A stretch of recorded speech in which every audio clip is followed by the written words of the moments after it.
Ja pra jemi kthyer në studio. Ne kemi prezentuar temën, vërtet është shqetësim jo vetëm për atë lloj dukurie që ne kemi parë kohët e fundit, videove të bëra nga nxënësit e të hedhura në rrjetet sociale, por mbi të gjitha për dëmet që sjell përdorimi i celularëve në shkolla, nga fëmijët, rreziku që nga ata mundet të përfshihen nga përdorimi i tyre, por deri dhe në kopimin që ndodh nëpërmjet celularëve në mësim pa çfarë ul cilësinë në mësimdhënie. Me sa kemi dieni, në shkollat nëntëvjeçare të gjithë Shqipërisë është një urdhër që fëmijët të mos majnë celular në shkolla. Por cila është e vërteta dhe me çfarë problematika shhasen në shkollat nëntëvjeçare në Tiranë, por dhe në rrethe, nga do të na vinë kronika të tjera, unë prezantoj në këtë pjesë të dytë të panelit, nis së pari me zotin Resmi Meta, i cili është drejtor shkolle në shkollën Shoqëri Peza. Përshëndetje. Përshëndetje. Profesor, kënaqësi që ju kam të ftuar në studio. Kam psikologen që vjen nga disa shkolla.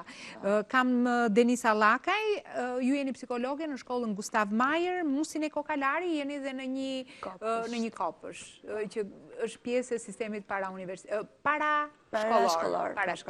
Faleminderit Denis, ju kam të ftuar në studio.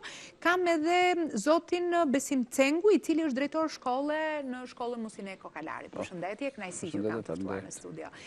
Nisë pari një herë me të dy drejtorët. Është një urdhër i brendshëm që vetë shkollat e kanë marrë, apo ka ndonjë udhëzim nga Ministri i Arsimit për mos mbajtjen gjatë orës së mësimit të celularëve të nxënësve? Atëherë ju përshëndes për emisionin dhe është shumë e rëndësishme kjo temë që po trajtoni ju, se ne kemi një përvojë të gjatë pune në arsim. Unë kam rreth 30 vite, drejtues edhe mësues. Mirëpo, siç e shohim, teknologjia ka avancuar shumë shpejt kohët e fundit. Dhe këto masa që po merren janë, domethënë, të orientuara edhe nga sipër, por edhe ne e kemi shumë domosdoshme që të ruhemi nga këto, sepse ne në kohën e parë kishim problem një shqetësim të vogël, jo tani që këto shqetësimet e celularëve janë shumë të ngacmueshme për nxënësit edhe për mësuesit.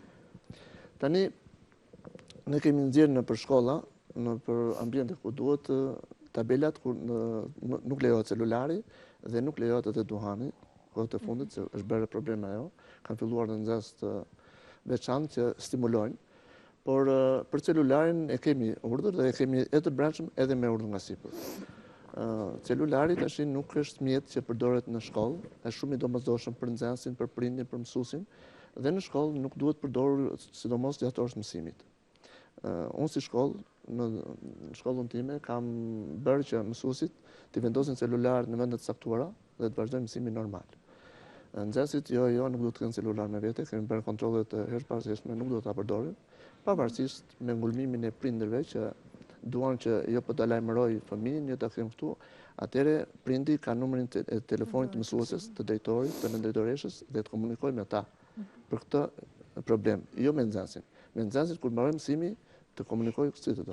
Ju keni arritur që t'i edukoni në një lloj mënyre prindrit që të jenë të kujdesshëm të mos telefonojnë fëmijëve gjatë orës së mësimit? Atëherë kjo është domosdoshme që do të komunikosh me prindrit edhe me nxënësit, por normal që edukimi vjen pak me vonesë, sepse nuk vjen i mirënjeshëm, por ne bëjmë punë bindse edhe me prindrit, edhe me fëmijët, edhe me mësuesit, që telefoni absolutisht nuk duhet përdorur në shkollë. Dhe ka element veçantë që e mbajnë fshehur, e mbajnë të fikur, e mbajnë kështu, por si do të jetë puna, një ngacmim i vogël, një zgjidhje telefoni, një nxjerrje telefonit, një mesazh, një email që dërgojnë tani ose një Facebooku që është i përdorur shumë, janë shumë shqetësues për nxënësit, sidomos për nxënësit nëntëvjeçar, që është nuk duhet pranohen asnjë mënyrë telefoni. Kaloj pak tek drejtori i shkollës Musin e Kokalari.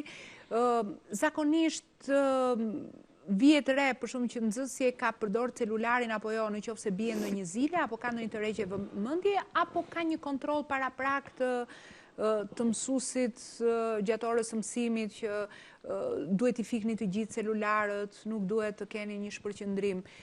Si veprohet, sepse mësuesi mund t'japi një urdhër në fillim, po nxënësi mund ta mbajë silencioz, ashtu sikurse u thatë nëpërmjet kronikës, dhe të mundet të komunikojë nëpërmjet ose ta përdori edhe si filmim gjatë orës Po në mësimit? fakt kjo duhet parë në qenë fillesin e saj, përdorimi i celularit dhe i rrjeteve sociale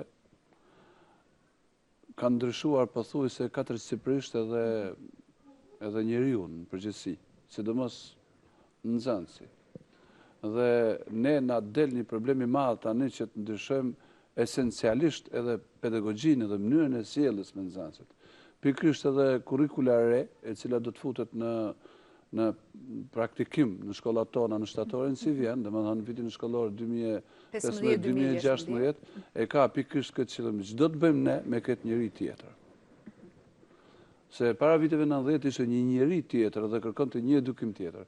Tani ne jemi përballë një gjëje të domosdoshme në kontekst të keqe.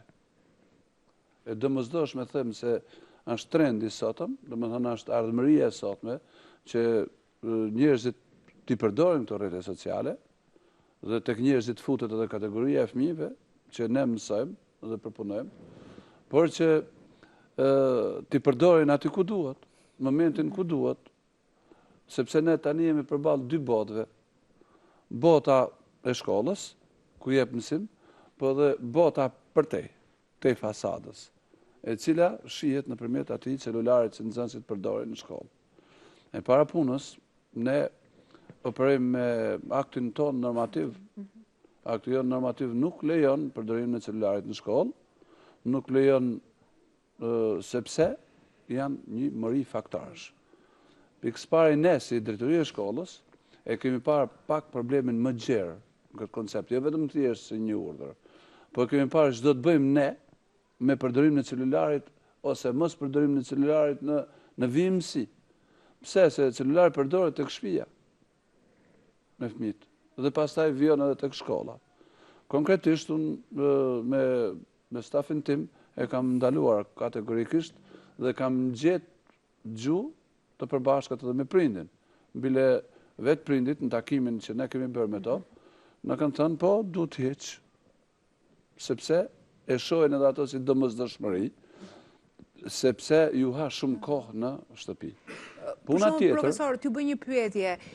Fëmijët janë të pajisur me celular, që nga klasa e parë keni vënë re deri në 9 vjeçare apo fillon në ciklin e lartë që quhet brenda 9 vjeçares? Prindit në të vërtetë përdorin ja lënë në xhep celularin fëmijës për efekt kontrolli.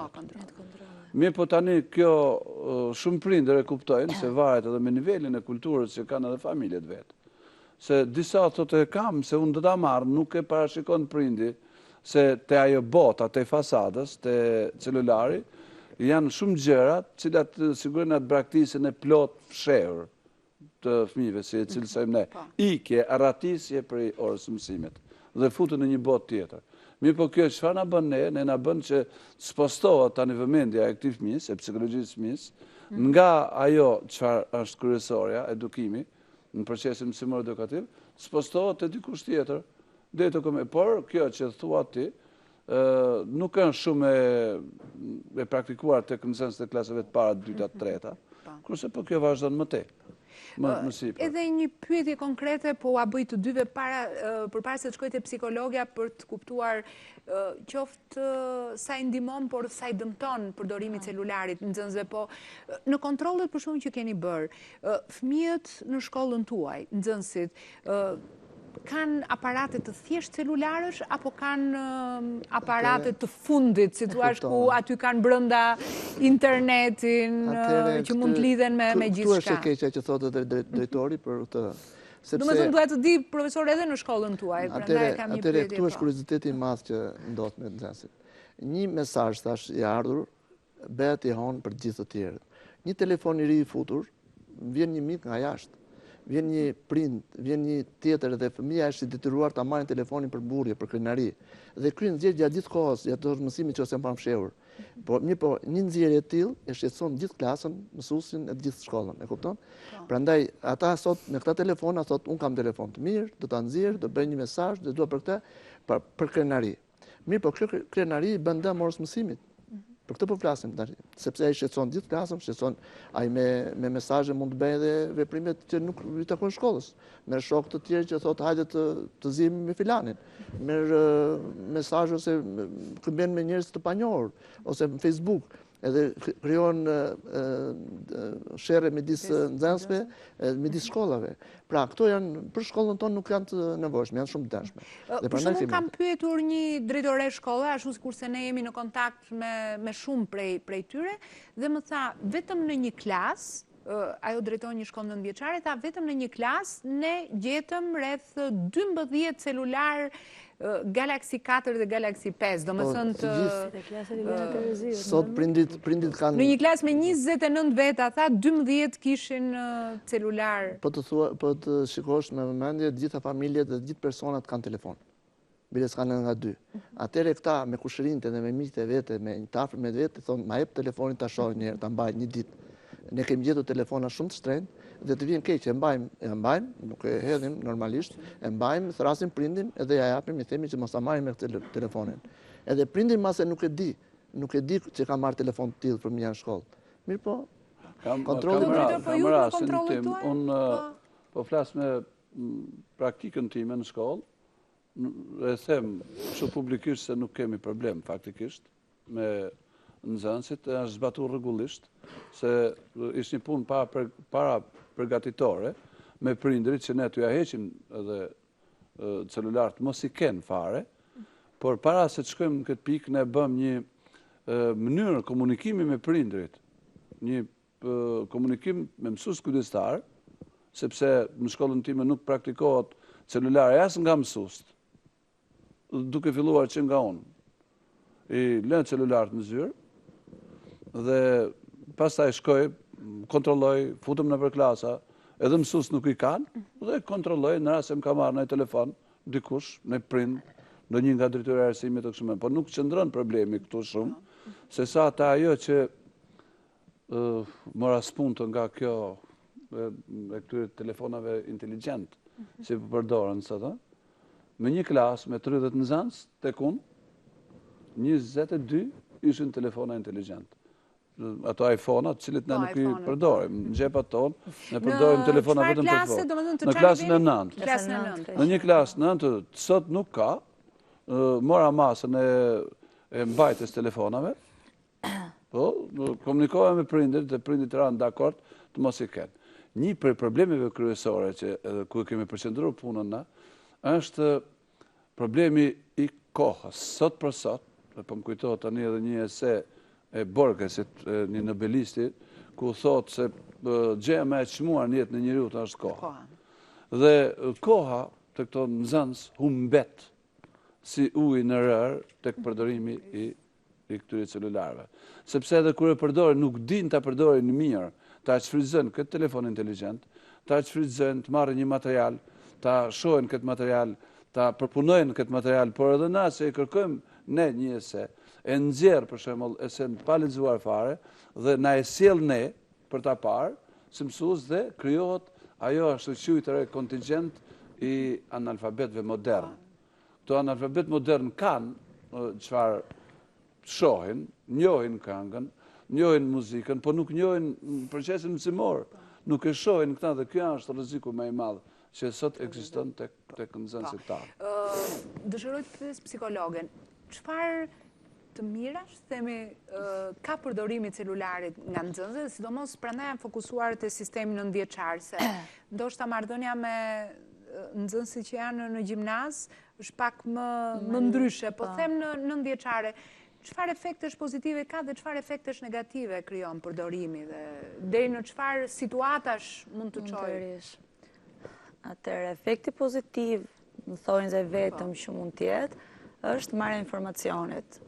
Normalisht, nëse ai përdoret në mënyrë pozitive, rrit sasinë e informacionit. Çështja është që shumë rrallë nxënësit e përdorin për këtë gjë. Për shembull, siç po thoshte edhe drejtori më përpara, nëse një mësues atyre ju kërkon për shembull një projekt ose një informacion për ditën tjetër, ato shpeshherë shkojnë në internet kafe e marrin. Nuk futen vetë, domethënë nëpërmjet telefonit ose nëpërmjet internetit ta kërkojnë vetë. Dhe nëse ti shikon në një kur mbaron mësimi për shembull që mund t'i japin telefonat, shpeshherë, jo shpeshherë, por gjithmonë t'i shikon përdorimin e Facebookut. Nuk është. Kurse gjëja negative është që e para njëherë që ul interesin tek mësimi. Unë mund të them një rast që më ka bërë përshtypje para një viti. Në shkollën tonë do futeshe gjuha e dytë e huaj. Dhe nxënësit në korridor që duke diskutuar me njëri tjetrin për çfarë na duhet ne kjo gjuhë e dytë, nuk na duket interesante, them se nuk i duket interesante. Don ju shkoni paguani për të bërë gjuhën e huaj, ndërkohë që ju po ja fusni falas në shkollë. Pse tha na duhet kishin telefonin dorë. Pse na duhet ne gjuhën, ne kemi Google Translate-in, tha. Kudo që të shkojmë, fusim fjalën aty në nxjerr. Pra, në llogaritë deri ku kishte arritur mos interesimi për mësimin. Nuk e di për shumë në këto takimet që bëjnë psikologët me prindit kur kanë shqetësime për shumë për fëmijët e tyre. A trajtuar ndonjëherë problemet që u shkaktojnë fëmijëve një individi të caktuar për shumë dhe nga përdorimi i celularëve, se prindit kanë të drejtë të thonë që ne bëjmë për kontroll. Por nga shumë studime që janë bërë sidomos në vende të tjera ka rezultuar që pikërisht këto lloj celularësh i kanë futur fëmijët edhe në rrjete të personave të panjohur vetëm nga mënyra e komunikimit. Kjo është gjëja domethënë që është shumë e rëndësishme për të theksuar tek prindrit, që telefoni fëmijën më tepër e prish, në thonjë, dhe e çon drejt një rrugë të keqe sesa drejt një rrugë të mirë. Sepse për shembull përmes Facebookut, pothuajse 70% të rasteve, domethënë ata komunikojnë me njerëz të panjohur. Domethënë që ti mund të shikosh një fëmijë të klasës së 7 ose të 8 që ka 1500-2000 frenca në Facebook, që është e pamundur që ti t'i njohësh gjithë. Dhe pikërisht kjo duhet theksuar domethënë tek prindrit, që nëpërmjet këtyre telefonave fëmijës më tepër i bën keq, sepse ti kontrollin mund ta ushtrosh siç tha drejtori nëpërmjet mësuesit kujdestar. Ti komunikon në pushim të madh ose pas mësimit me mësuesin kujdestar. Ose mund t'i japësh në rastin më të mirë një telefon shumë të thjeshtë. Ndërkohë që ti shikon, për shembull ne kemi shkollën në zonën e kombinatit, që është një zonë periferike. Dhe ti të gjithë fëmijët atje shikon me smartphone. Prandaj dëshirova të sill një informacion nga shkolla tuaj, sepse në Tiranë unë testova për shembull në shkollat kryesore që mbahen, si thua, nuk është termi drejt, po flas atë qendrës, është gati masiv numri i nxënësve të cilët kanë telefona të fundit. Jo, edhe keni që në të përpjekjen që bëmë ne bashkë me prindrit që këtë gjymtyr të dytë, që jo vetëm fëmijëve, po edhe ne na është bërë telefoni, si tham duhet, se s'bën se është trendi kohës, është e ardhmja, është ajo shpejtësia në këtë dinamikë, në këtë tjetër dinamike, por na është fut djalli brenda, ju kemi thënë prindërve, në kuptimin jo që ne ta marrim ta shkelim me këmbë telefonin, por ama të parandalojmë pikërisht këto të këqija si ne na vinë nëpërmjet telefonit. Një shembull shumë i thjeshtë, se është shumë domethënës. Në shkollat tona, ku sot i kemi moshën para adoleshente dhe adoleshente, se ne e konsiderojmë moshën çekulibrit, që edhe në pikpamjen shkencore u rritet trupi fëmijëve, po nuk u rritet shumë mendja, dhe pastaj diku nga mosha 7-18 vjeçare, fillon edhe frenohet rritja fizike dhe fillon zhvillimi i trurit, që ne kemi bërë këtu të prindit, duhet shohim pikërisht rrezikun e tmerrshëm si mund na ndodhë nëpërmjet celularit, ku shumica e prindërve, e familjeve tona, në shkollën tonë, po flas, janë familje që kanë probleme ekonomike, janë familje në nevojë.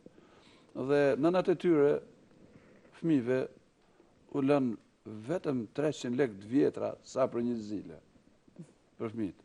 Dhe kultivohet në botën e fëmijës, vajzës sidomos, kultivohet ajo që sikur të kem unë një ofertë, 10.000 lekë, për shembull. Dhe në shumë raste, kjo ofertë 10.000 lekë i futet në telefon për një djalli si e vere vajzën jashtë.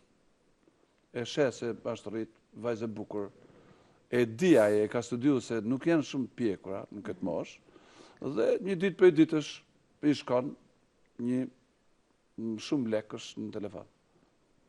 Dhe thot ju keni mbushje telefonike 20.000 ose 50.000. Dhe pastaj çfarë ndodh me këtë fëmijë si del prej shkolle?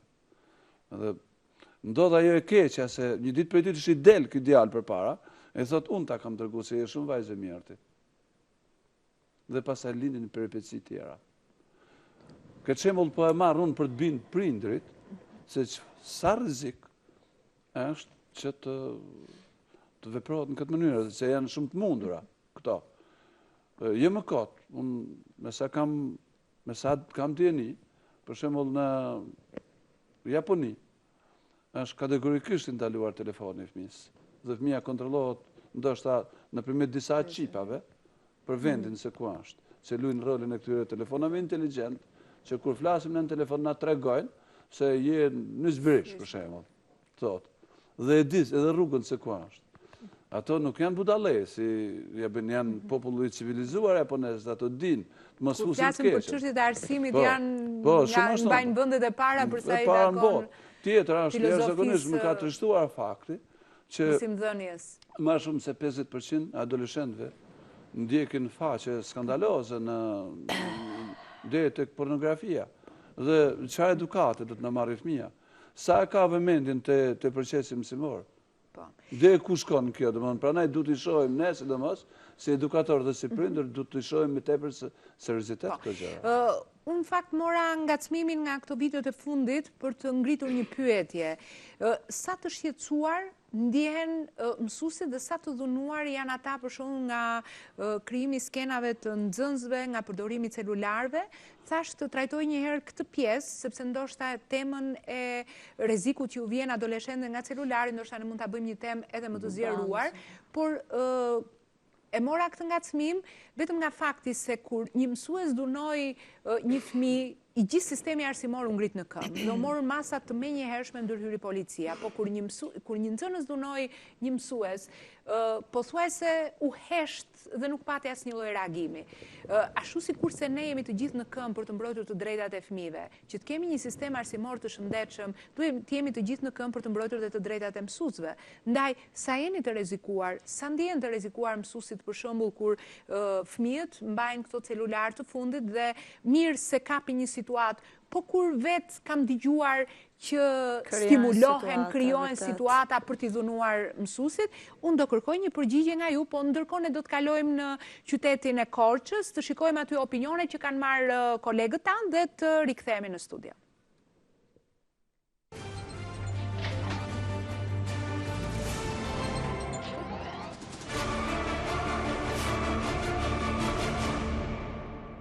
Sipas rregullores së brendshme të shkollës, nuk lejohet në orën e mësimit përdorimi i telefonave celular. Në klasën tonë personalisht nuk ka ndodhur ndonjë rast i veçantë, por në rastet e testimeve dihet që është ndaluar, edhe në të tilla raste profesorët bëjnë thirrje që kush i ka telefonat hapur t'i mbyll ose gjithashtu i mbledhin në një vend të posaçëm, sepse të gjithë e dimë se sa shqetësues është fakti i ndërprerjes së mësimit nga një zile e telefonit. Në raste të tilla janë marrë edhe masa kur është kapur nga profesori, është bërë ndalim i telefonit. Atëherë, sipas rregullores së brendshme të shkollës, përdorimi i celularit nuk lejohet në orë të mësimit. Dhe unë mendoj se kjo është situash një nga rregullat që duhet të zbatohet në shkollë. Ka pasur dhe raste që nuk është zbatuar, por janë marrë masa. Përdorimi i celularëve duhet të vazhdojë të qëndrojë ndaluar, domethënë për të gjithë shkollat, veçanërisht edhe në shkollën tonë, për shkak sepse në orën e mësimit mund të bëhet bezdisës, çakordues dhe nxënësit nuk janë të përqendruar totalisht. Mund të merren me lojë. Ekziston mundësia e kopimit? Patjetër që ekziston, me teknologjinë e ditët e sotme mund të kopjosh çfarë thjesht, mund të shkëmbesh mesazhe, foto dhe për këtë arsye përdorimi i celularëve duhet të ndalohet, duhet të mbahen të mbyllur nëse çdo nxënës minimalisht në ditët e sotme ka një celular. Mendoj që është problem përdorimi i celularit, por mendoj gjithashtu që me masa dhe me mirë kuptim efekti negativ i përdorimit të tij mund të ulet. Ne në shkollën tonë që në fillim të vitit kemi rifreskuar rregullorën e brendshme në të cilën kemi theksuar që ndalohet celulari hapur si për mësuesin ashtu edhe për nxënësin. Dhe këtë e kemi kërkuar me shumë këmbgulje që vetë mësuesit të jenë të parët që të mos përdorin celular në klasë. Shembulli mësuesve ka ndikuar edhe tek nxënësit. Dhe mund të themi në shkollë raste sporadike janë ato, kur në orën e mësimit shqetëson zilja e celularit. Por mund të themi edhe tjetrën, që lënia e tyre në eshtje me dridhje e me radhë, ka edhe një efekt tjetër. Por të paktën efekti kufizohet vetëm në personin që e përdor dhe nuk bën shqetësimin në klasë. Ajo që unë do të quaja pak më shumë shqetësuese, nuk është kjo e prishjes orës mësimit nga celulari, por përdorimi i tyre në orën e testimeve, të detyrave me shkrim, po punohet me nxënësit që të mirë kuptohen që kjo rrugë nuk i nxjerr ata nga situata në të cilën ndodhen dhe nëpërmjet diskutimeve me mësuesit, me ekipet lëndore, ne kemi kërkuar tashi jo vetëm një zgjidhje të thjeshtë të ushtrimit, një përgjigje të thatë të pyetjes që është bërë në testim, por argumentimin e saj nga secili nxënës.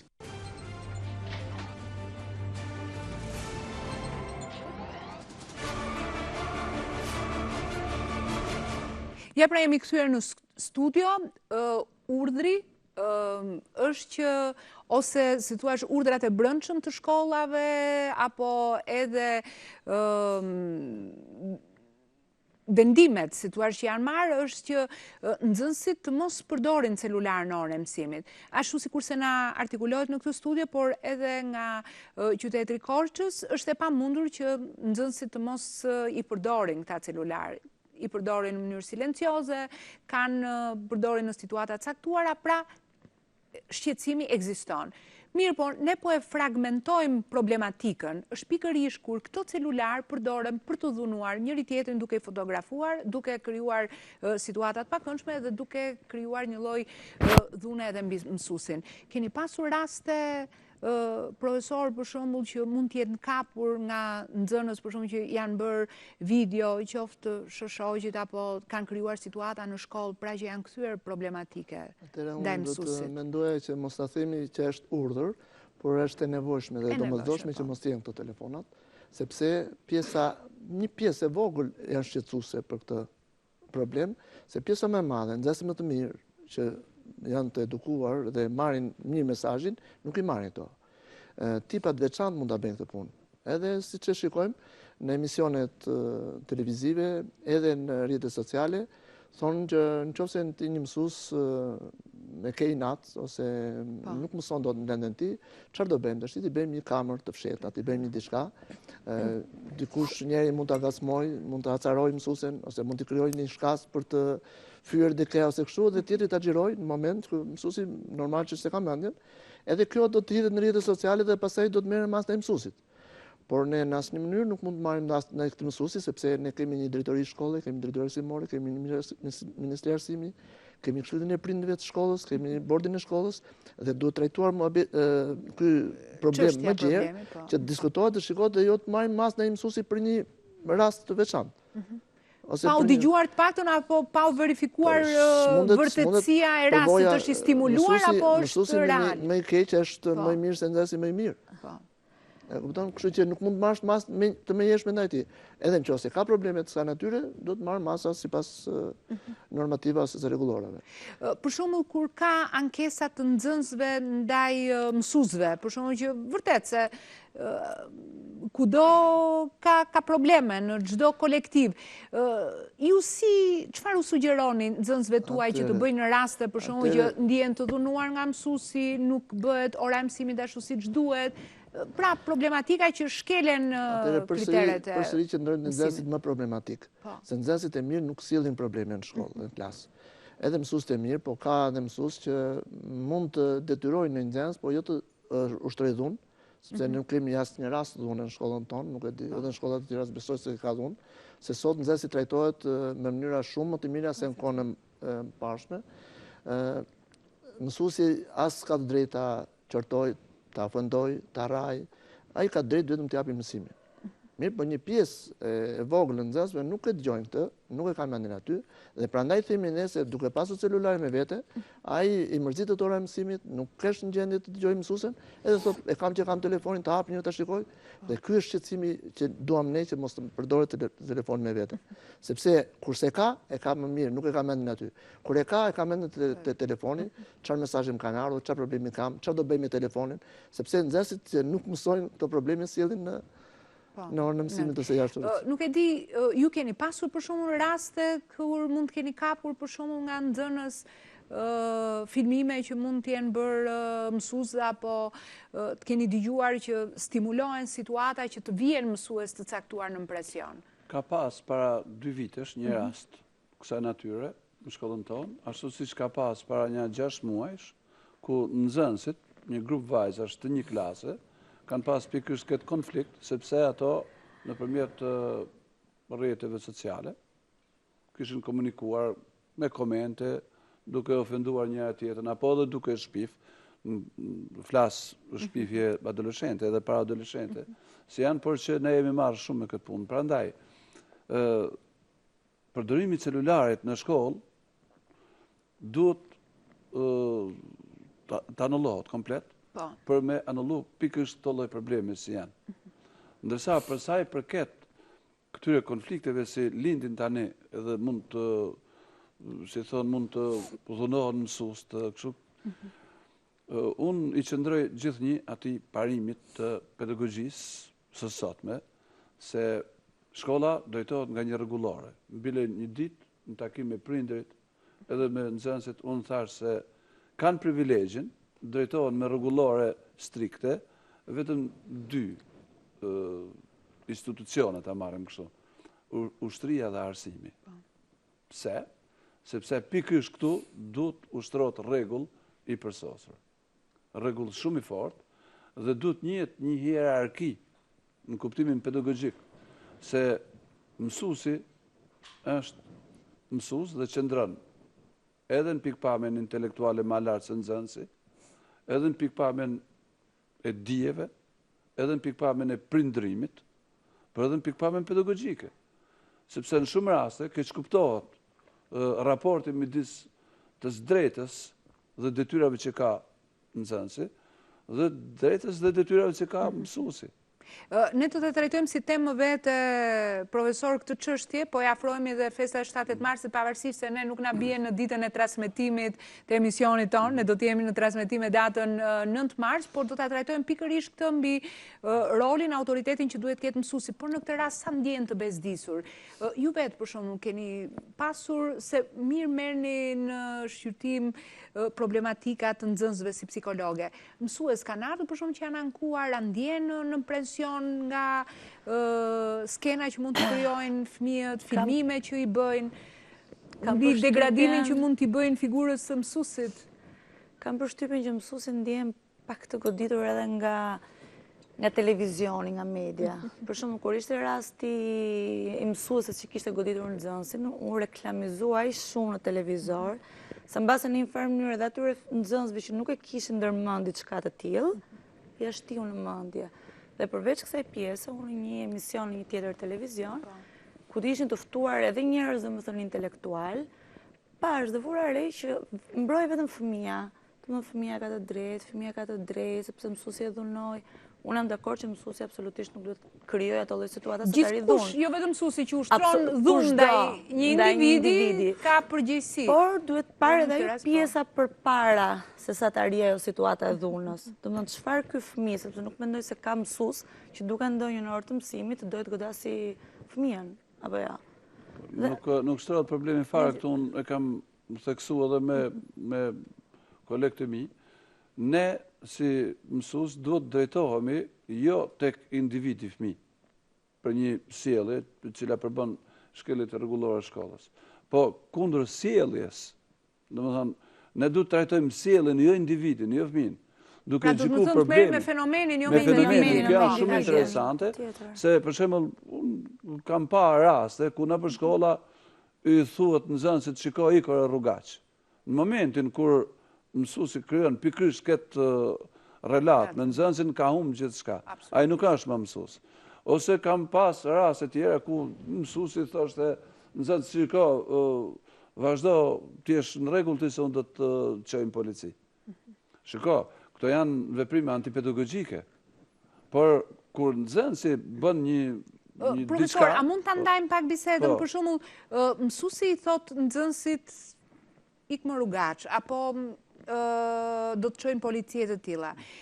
Nxënësit vet vinë për shumë raportojnë në drejtori dhe a merren masa ndaj këtyre mësuesve, sepse në qoftë se raportohen, nuk merren masa, atëherë mos ndoshta ne japim të drejtë fëmijëve nganjëherë që kur situata bëhet për ta vërtet problematike ta filmojnë dhe ta bëjnë publike sepse duhet reaguar. Ajo ecë në raport në përfshirësim të drejtë. Këto që mos shkohet deri në acarimin e situatës. Nëse nuk funksionon institucioni masës në shkolla, se jo më kot unë thash që në fillim se rregulloria e shkollës është rregullore se janë strikte. Me një vend ku puna bëhet me sekonda, 45 minuta ka ora mësimit. Nuk ka as 44, as 46. Pse? Janë mbledh një grup akademikësh që kanë përcaktuar 45 minuta, sepse ato 45 minuta janë fikse, domethënë kur matet puna me sekonda, atëherë edhe rregulloria është strikte. Tani te këto masa si institucion i ndëshkimit për fëmijët, du të jetë një lloj edhe si mas edhe për mësuesit. Për shembull, unë nuk kam pas raste të kësaj natyre, por një rast si të ndodhe për mësuesin që e trajton fëmin në këtë mënyrë, ai ka masën siç parashikohet nga Komisioni i Disiplinës në shkollë. Profesor, dua t'ju bëj një pyetje të treve.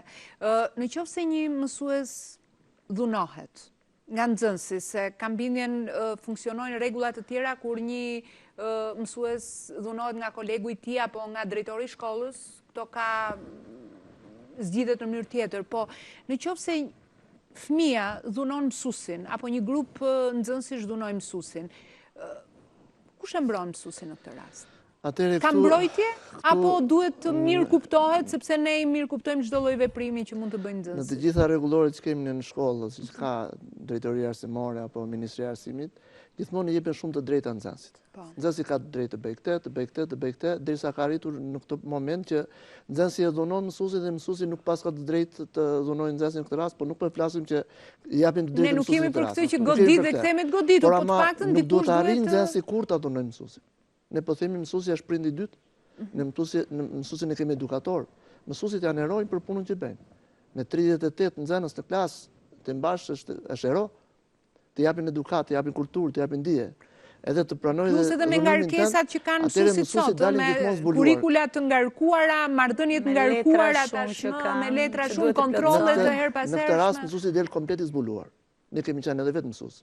Edhe arrin në një pikë mësuesi thotë ne kemi pas shumë me dëshirë të bëjmë mësues, edukator, dhe arrim në një kohë tash kur s'kemi as të drejtën elementare që të themi që ky nxënës më tha kështu se më dhunoi. E kupton, nuk kemi ne asnjë mas të tillë.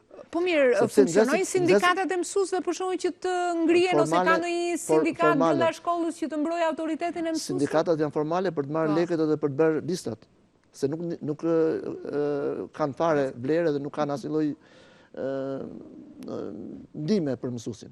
Kështu që mësuesit edhe ne mbetemi ngushtë ndonjëherë, sepse ne nuk kemi të drejtë nxënësin ta përjashtojmë nga shkolla në vjeçare. Ne nuk kemi të drejtë ta ngelim nxënësin, nuk e ngel dot. Por edhe mësuesi nuk ka drejtë të thotë nxënësit siç tha drejtori që unë do të ngel në klasë. Nuk ke të drejtë ta paragjykosh. Ti do të japsh atij të gjitha metodat, format dhe i japin mësuesit me ti. Por nxënës pa bindur mund ta bëjnë edhe këtë. Po, falem. Gjithë kryesorja është që të mos shkohet deri aty, sa të ndodhin raste të kësaj natyre. Por mos me lanë nxënësit që të shkojnë deri aty sa të kryen akte dhune, për shembull, ndaj mësuesve si ndodhin, e para punës, ne do të marrim masa të mos shkojmë deri në atë pikë. Për të mos shkuar deri në atë pikë, duhet domos fryma miqësore në shkollë. Nëse ne nuk ndërtojmë një shkollë miqësore, atëherë nuk kemi gjën të rrezi. Sepse po nuk ndërtojnë raportet që nxënësit vijnë me dëshirë në shkollë, por edhe mësuesit vijnë me dëshirë në shkollë, atëherë nuk do të kemi ne entuziazmin e dur për të vazhduar një ditë mësimore, një javë mësimore, një muaj mësimore, apo edhe një vit shkollor mësimor. Edhe më kot, ne vitin që jemi fut në vitin shkollor, morëm një objektiv edhe si shkollë, që është pak metaforik, por shumë të me thënës. Kemi thënë, kur të futën nxënësit, mësuesit, prindrit, komuniteti, në borën e shkollës, edhe dielli u duket më i madh. Në shkuptim, nëse ne do të japim dashuri të fëmijë, në mënyrë të detyruar, do të marrim me dashuri për tyre. Nëse ne nuk japim, nuk përcjellim dashuri dritë në shpirtin e njerëzit, nuk mund të marrim me dritë. Të mos harrojmë se shoqëria e sotme, jo vetëm shoqëria jonë shqiptare, por edhe ballkanike, por edhe botërore, ka errësirë në shpirtin e tij, sepse është ngarkuar situata sociale në planet me probleme, saqë ne kemi shumë vështirë sot të marrim prej dikujt dritë shpirti dhe të përcjellim prej dikujt dritë shpirti. Prandaj kohët e fundit është marrë edhe mësuesit quhet përveç se mësues edukator, e keni dëgjuar edhe fjalën misionar. Domethënë mësuesi është misionar i përcjelljes dritës shpirtit në nxënësit e tij. Dhe atëherë nëse bëjmë kështu, atëherë ne eliminojmë fjalën e vrasht, që e ka emrin dhunë. Sepse po shkum ditë dhuna pastaj, edhe masa vërtet është, masa ndëshkimit është masë si parashikohet për rregullorës, po është ma fjala e fundit ama. Dhe du të detyrohemi të mos shkojmë aty. Ndoshta mund mos jetë një lloj masë që duhet marrë ndaj nxënësit, masë ekstreme ndaj nxënësit, sepse kështu është menduar ndaj nxënësit që krijon skena dhunon mësuesin, por duhet ketë mekanizma që ta marrë këtë mësues në mbrojtje, sepse ne duhet themi që jetojmë në një vend ku raportet me lirinë dhe edukatën për të sjellë mirë në raport me lirinë e kemi pak problematike. Në momentin kur jep lirinë nxënësve, do të thotë tu vësh përgjegjësi mbi supe, dhe shpeshherë nuk janë të përgatitur që ta mbajnë këtë përgjegjësi, dhe shpeshherë kur mësuesi sillet abuzojnë me lirinë, kur i toleron, i mirë kupton, krijohen pastaj situata problematike. Si do ta mbrojmë ne mësuesin? Pikërisht këtu doja dilja. Njëherë ne duhet ta kemi të qartë se mësuesi është i mbrojtur. Është i mbrojtur. Po, është i mbrojtur, sepse ka një sistem rregullash, ka një sistem, ka një akt normativ. Prandaj unë këtë dua që të artikuloj dhe për ata mësues që nuk kanë zë dhe ne duam t'i themi që mbrojtjen më të madhe mësuesi e ka në dorën, e ka në dorë vetë. Te dinjiteti vet, te personaliteti vet, te komunikimi me nxënësit. I kanë bërë pyetje vetes, edhe si mësues po edhe si drejtues, shumë kohë që kanë. Për çfarë arsye një mësues në të njëjtën klasë e zotron klasën? Po e njëjta klasë, me të njëjtën nxënës, një mësues tjetër nuk e zotron atë klasë. Pse? Ku çalojnë tani nxënësit apo mësuesit kanë fajin? Ju i keni trajtuar këto probleme për shumë në këshillin pedagogjik, keni ndonjë përgjigje? I kam prioritare. Bile unë kam shku deri tek dyshimi, ku ndojt një mësuesi i cili nuk mundet me menaxhu një klasë. Pse? Kush janë burimet? Në rast se nuk shpjegohet mirë ora mësimit, në rast se mësuesi nuk është autoritet në orën e mësimit, në rast se mësuesi nuk është i drejtë në orën e mësimit, në rast se mësuesi nuk njeh psikologjinë e fëmijëve, me siguri humb edhe menaxhimin e asaj klase. Me një fjalë, në dorën e mësuesit është të jetë një herë menaxher i mirë, të jetë psikolog i mirë, të jetë mësues i mirë dhe pastaj të jetë edhe një mik i mirë i nxënësve. Është në dorën tonë. Tani sa drejtorët edhe psikologët dëgjojnë kur kanë shqetësime nxënësit, por sa i dëgjojnë edhe kur mësuesit kanë shqetësime dhe si i zgjidhin. Por gjithsesi, meqense jemi këtu tek e kemi fragmentuar problemin tek shqetësimi që mund të krijohet mësuesve apo presioni nëpërmjet telefonave celular kur krijohen skena apo sepse kam informacione në disa shkolla janë krijuar skena, ka pasur filmime, por çështja ka shkuar deri në bashkëpunime me prindrit dhe drejtoritë arsimore sa nuk janë nxjerr edhe si thua janë eliminuar këto lloj video, por derisa është bërë shqetësim, nuk është bërë shqetësim mediatik, por qarkullojnë e prandaj e morëm dhe trajtuam në studio. Por do të ndjekim tani se çfarë opinionesh na vijnë nga qyteti Gjirokastërës dhe kthehemi tek problematika jonë në studio.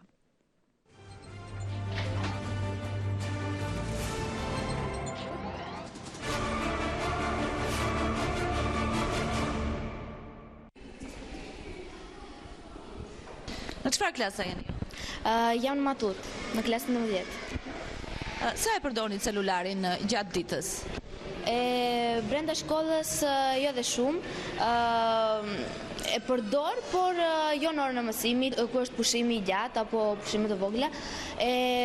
Mundohemi që të mos e përdorim dhe aq shumë, sidomos në orën e mësimit, sepse mësuesit na kanë thënë që nuk lejohet, por ka dhe nga ata që e përdorin, e fshehurazi. E përdorni pra internetin në telefon? Po shumë, ka dhe raste dhe në orën e mësimit me lejen e mësuesve të hapim të gjejmë diçka që na duhet për mësimin, informacione. Ke celular? Po. Përse e merrni me vete në shkollë celularin? Po, mund të ndodhi një problem, një gjë dhe duhet celulari. E përdorni gjatë orës së mësimit celularin? Jo shumë, ndonjëherë. Çfarë celulari keni? Mund na i tregosh pak? Po. Një Samsung. Ka internet? Po. E përdorni gjatë orës së mësimit celularin? Ndonjëherë po. Çfarë bëni? Ose futem Facebook, kur është nga një orë thjesht, shikoj orën. Po, lejojnë juve mësuesit përdorimin e celularit gjatë orës së mësimit? Jo. Po si veproni atëherë? Po, pak fshehurazi. E përdorni ju celularin shpesh gjatë ditës përveç se... Po. Moshatarët tuaj? Po. Kanë të lidhur shumë me celularin? Po, ndoshta janë shokët e mi rrim shumë me telefon. Sa përdoret celulari nga ju dhe bashkëmoshatarët tuaj në shkollë? Telefoni nuk përdoret në orë të mësimit, thjesht e përdorim fshehurazi, edhe futemi thjesht për informacione në interneti. Mendoni se i shpërqendron nxënësit nga mësimi përdorimi i celularit? Po, i shpërqendron shumë. Po shpërqendron se nuk po dëgjon mësuesin kur shpjegon mësimin, ti e ke mendjen në telefon, edhe kështu nuk e kupton as mësimin.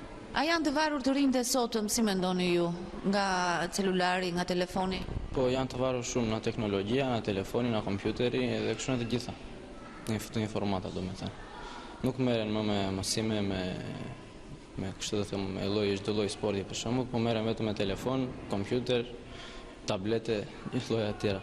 Jeni një shkollë ku mësojnë nxënës nga klasa e parë deri në klasën e 12. A përdorin celular nxënësit që frekuentojnë këtë shkollë? Shkolla jonë, sipas specifikës së saj të veçantë, duke qenë një shkollë që ka mbledhur nxënës nga lagje dhe fshatra të ndryshme të qytetit, duke qenë një shkollë që bëhet mësimi në gjuhën greke dhe shumë emigrantë të rikthyer në Shqipëri kanë dashur të sjellin këtu fëmijët për vazhdimsinë e mësimit në gjuhën greke. Realisht, nxënësit me vete kanë celular, sepse largësia nga familjet dhe mundësia e komunikimit është i tillë që e ka të nevojshme shumë herë celularin që nxënësit të kenë me vete. Por, duke patur parasysh dhe udhëzimet e Ministrisë së Arsimit, ne jemi munduar që të sqarojmë dhe prindrit dhe mësuesit që për komunikimin që duhet të kenë fëmijët e tyre, shkolla ka në dispozicion një numër celulari dhe një numër fiks ku prindrit mund të komunikojnë dhe me drejtorinë e shkollës dhe me mësuesit kujdestar. Për të evituar përdorimin e celularit vend e pa vend në të gjitha mjediset e shkollës.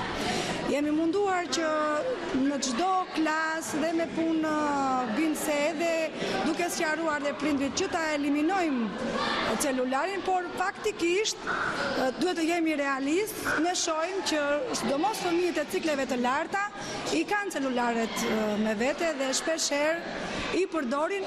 Në orën e mësimit është një çik më e rrallë, por në mjediset e tjera të shkollës ne i shohim fëmijët që të kenë celularet në përduar.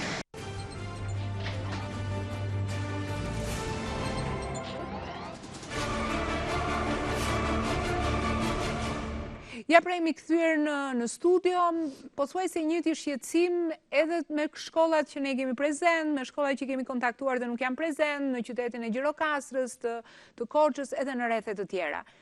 Tani ky shqetësim, pavarësisht që u vjen mësuesve nga celulari, por që janë edhe të trysnuar që mund të dhunohen për të dalë më pas se çfarë skenash mund sajohen në rrjetet sociale për t'i bërë ata pastaj objekt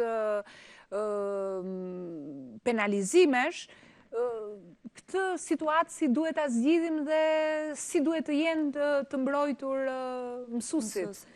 Ndoshta jemi te 5 minutë i fundit, do të kërkoja nga një mendim po ja fjalën ratë parë psikologes edhe pastaj... Atëherë, që të do nisemi nga mësuesi vetë, kam përshtypjen që mësuesi më thonjë se i mjafton të bëjë një orë interesante, që mos jetë pre këtyre abuzimeve. Në qoftë se mësuesi futet në klasë, ja bën mësimin interesant nxënësit, në mënyrë interaktive, të ketë një komunikim të mirë, domethënë është shumë e vështirë që të arrihet në këtë pikë. Nga ana tjetër mendoj që një punë e madhe duhet bërë edhe me prindrit. Domethënë prindri duhet t'i mësoj fëmijës respektin ndaj mësuesit. Domethënë jo gjithmonë të mbrojt fëmia. Domethënë pavarësisht ka të drejtë, sot tendenca e prindërve a priori është të mbrojt fëmia. Fillimisht duhet mësuar respektin ndaj mësuesit, të dëgjohet mësuesi dhe pastaj të arrihet në konkluzion. Domethënë jo direkt në fajin e ka mësuesi ose fajin e ka nxënësit, aty mbaroj gjithçka. Duhen dëgjuar të dyja palët për të arritur në konkluzion. Dhe kjo besoj se është kryesore komunikimi i mirë. Edhe drejtorët si do ta zgjidhnin këtë situatë? Atëre, si do t'u vini në ndihmë? Nuk bëhet fjalë për mësues, se mësuesit thamë janë misionar dhe nuk është nevoja ta mbrojmë ne. Ai mësuesi mbron veten, të zbatojë rregullin, të zbatojë detyrën, të vazhdojë me edukimin se nuk të gjen gjë nga celulari, por ne po flasim për anë të keqe të celularit që nuk merr nxënësi aq sa duhet. Prandaj asnjë celular nuk duhet lejuar për momentin në shkollë, derisa dalë në rregullore tjetër si mund të përdoren ose të përdoren për mirë, gjithmonë për mirë. Kështu që mësuesi nuk ka shpuna se do dhënohet, por mësuesi duhet të ruaj veten. Po, drejtor? Do ta më thoja me një kështu shembull, në rast se një pjesë, një toke me lagështirë merr një energji elektrike dhe rrezikohet njeriu të shkelë aty se do të ngelet në korrent, pikë parë duhet ta ndaloj një herë atje ku është burimi. Edhe pastaj mund të hiqen ato telat që kanë aty, për na i shtyllet kështu me rrymë elektrike. Çdo të them me këtë, tani e para punës është ne do të ndalojmë burimin e skeqes. Burimi i skeqes është celulari në shkollë. Dhe domos ne duhet të ndalojmë. Unë flas për përvojën time të suksesshme. Në shkollën time nuk ka cingërim telefoni. Absolutisht. Sepse na e bëm një herë me prindrit, ndaluam ata si tha dhe psikologja është shumë mirë se në shumë raste, për hir të nivelit që kanë prindrit dhe besueshmërisë që kanë tek nxënësit e tyre, lënë shpesh herë tek fëmijët, i lënë ato fajtor mësuesin. Dhe kjo është gabim dyfish. Gabim si prind, se gabon, domethënë të marrë për gojë mësuesin tek fëmia e tij, se mësuesi është shembulli tek fëmia. Dhe në shumë raste unë kam vënë re edhe në shkollën time që ka nxënës, sidomos vajza, që edhe rregullojnë flok si mësuesja. Marrin shembull, prandaj duhet besu mësuesi shumë, sepse është faktori bazë i edukimit. Unë ju falenderoj që ju pata të pranishëm në studio. Më vjen mirë që ne në Auditor Arsimi kemi bashkëpunime me sa më shumë shkolla, drejtues, psikolog, për ta bërë televizionin publik dhe këtë emision Auditor Arsimi një zë për problematikën e mësuesve, të prindërve edhe të nxënësve. Deri tani u kemi dhënë mundësi mësuesve, drejtuesve dhe nxënësve, por një ditë do të kemi të pranishëm dhe prindrit pavarësisht problematikave që ata i kemi pasur her pas here sadopak prezent. Unë ju falenderoj të gjithëve, ju falenderoj ju mi që na keni ndjekur për ditën e sotme, një falenderim të veçantë për Departamentin e Aktualitetit që na mbështet dhe bashkëpunojmë dhe sidomos arkivin e Departamentit Aktualitetit, zonjën Afrodita Braja dhe kolegët tanë në studion e Korçës dhe të Gjirokastrës që japim një dimension më të madh Auditor Arsimit. Nga unë Edlira Birko, kalofshi një ditë dhe një javë sa më të këndshme dhe miru takofshim të hënën e ardhshme. Faleminderit.